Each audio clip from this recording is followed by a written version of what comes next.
Hello everyone, welcome back to my Facebook page and YouTube channel Nupur blog and cook. কেমন আছেন সবাই? আশা করি সবাই অনেক অনেক ভালো আছেন, আমিও ভালো আছি। চলে এলাম আবার একটা নতুন ভিডিও নিয়ে। আশা করি ভিডিওটি আপনাদের ভালো লাগবে। তো এখানে আমি আজকে শুটকি রান্না করব, মানে চাপা শুটকি বা পুঁটি শুটকি কচু দিয়ে রান্না করব। অনেকে তো কচু লতি দিয়ে রান্না করে, আমি কচু দিয়ে রান্না করলাম। এই ফার্স্ট একটা দিদি সুমিত্রা ব্লগস, ওই দিদির পেজের মধ্যে আমি ভিডিওটা দেখেছি, তো আমার অনেক ভালো লেগেছে, আমিও ট্রাই করছি। তো এই তো আমি এখন গরম তেলের মধ্যে পেঁয়াজটা দিয়ে দিয়েছি। তো পেঁয়াজটা ভালোভাবে ভেজে নিচ্ছি। এখন এর মধ্যে রসুন দিয়ে দিয়েছি, রসুন বাটা। এখন ভালোভাবে এটার সাথে মিক্সড করে নিচ্ছি। আর এর মধ্যে বলে রাখছি, যারা ইউটিউব চ্যানেল থেকে এই মুহূর্তে আমার ভিডিওটা দেখছেন, প্লিজ আমার ইউটিউব চ্যানেলটি সাবস্ক্রাইব করে দিবেন আর সাথে থাকা বেল আইকনটি ক্লিক করে দিবেন, যাতে করে আমি নতুন কোনো ভিডিও আপলোড করলে আপনাদের কাছে সাথে সাথে নোটিফিকেশন পৌঁছে যায়, আমার চ্যানেলের ভিডিওটা আপনারা দেখে নিতে পারেন। যারা ফেসবুক পেজ থেকে এই মুহূর্তে আমার ভিডিওটা দেখছেন, প্লিজ প্লিজ প্লিজ আমার ফেসবুক পেজটা একটা ফলো দিয়ে যাবেন। লাইক, কমেন্ট অ্যান্ড শেয়ার করতে ভুলবেন না পরিবার ও বন্ধুবান্ধবের সাথে। আমার ইউটিউব চ্যানেল নাম আর ফেসবুক পেজের নাম একই, নূপুর ব্লগ অ্যান্ড কুক।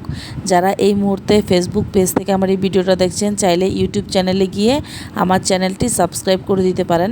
আর যারা ইউটিউব চ্যানেল থেকে এই মুহূর্তে আমার ভিডিওটা দেখছেন, আপনারা চাইলে ফেসবুক পেজে গিয়ে আমার পেজটা একটা ফলো দিয়ে যেতে পারেন। তাহলে আপনারা দুইটা থেকে যে কোনো দুইটাতেই দেখতে পারবেন, চাইলে যেটা হাতের কাছে আগে আসবে সেটাই দেখতে পারবেন। তো এই যে আমি ফ্রোজেন করে রেখেছিলাম কচুটা, আগের দিন কেটে ডিপ ফ্রিজ থেকে আমি এখন নামিয়ে এটা এর মধ্যে দিয়ে দিয়েছি। এই তো দেখতে পাচ্ছেন এটার অলমোস্ট লুকটা। কচুটা এটা খেতে কিন্তু খুবই মজা হয়েছে। আর এর মধ্যে হলুদ, মরিচ, ধনিয়া, তারপর একটু লবণ আর কাঁচামরিচ দিয়েছি। এটা তো বলার কিছুই নেই, হ্যাঁ, তারপরে বলে দিয়েছি যারা ব্যাচেলার তার জন্য সুবিধা হবে।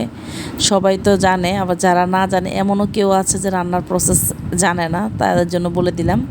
তো এই তো সকালে রান্না করে এই যে আমি সকালে ব্রেড খেলাম। তো এই রুটিটা খেতে আমার অনেক বেশি ভালো লাগে, বাটার বন। এখানে আমার বড় বোন, আমি আর আমার বড় ছেলের জন্য এনেছি। তারপর আমি একটু বাজারে গিয়েছিলাম বাজার করার জন্য। এখানে কলা কিনেছি, একটা কাঁঠাল কিনেছি, আম কিনেছি, এগুলো খাওয়ার জন্য কিনেছি। এই তো দেখতে পাচ্ছেন, এটা কিন্তু একাদশীর আগের দিন ব্লগ ছিল রান্নার ভিডিওটা। এটা কিন্তু একাদশীর ভিডিও, আর এটা হচ্ছে একাদশীর পরের দিন। তো এই যে আমি আমার বড় বোনকে নিয়ে সন্ধ্যায় খেতে গিয়েছি। এখানে জাফরান শরবতটা নিয়েছি, বাদাম শরবতটা, তারপর একটা বুরহানি নিয়েছি, পানি নিয়েছি, একটা মাটন বিরিয়ানি নিয়েছি, আর একটা চিকেন বিরিয়ানি নিয়েছি। আমি, আমার বোন আর আমার বড় ছেলে, আমরা মোট 3 জন গিয়েছি। এই যে আমার ছেলে আমার বড় বোনের সাথে। আজকের ভিডিও এই পর্যন্তই।